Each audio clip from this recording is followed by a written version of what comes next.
चौथे अध्याय के 34वें श्लोक में कहा कि उस तत्व ज्ञान को तू तत्वदर्शी संतों के पास जाकर समझ। उनको दंडवत प्रणाम करने से, कपट छोड़कर नम्रतापूर्वक सरलतापूर्वक प्रश्न करने से वे तत्वदर्शी संत तुझे उस तत्व ज्ञान का उपदेश करेंगे।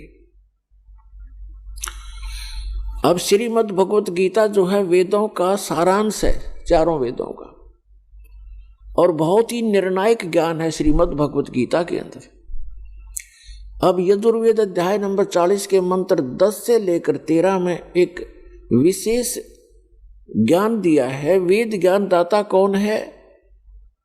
यही जो गीता ज्ञान दाता है।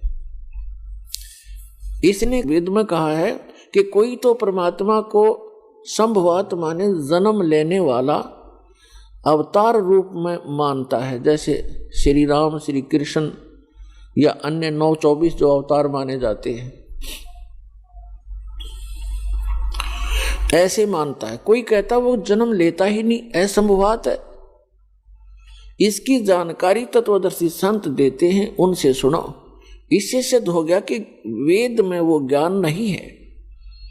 यदि वो कंप्लीट ज्ञान होता तो ये श्लोक, ये शब्द वेद में नहीं होते। और इसी का सारांश श्रीमद् भगवत गीता है। और श्रीमद् भगवत गीता अध्याय नंबर 4 के श्लोक नंबर 34 में भी यही कंसेप्ट क्लियर किया है, यही स्पष्ट कर दिया है कि वो तत्वदर्शी संत उस तत्व ज्ञान से परिचित हैं।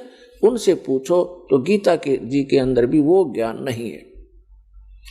वो सच्चिदानंद घन ब्रह्म ने जो अपने मुख कमल से बोला वो तत्व ज्ञान है, वो सूक्ष्म वेद है।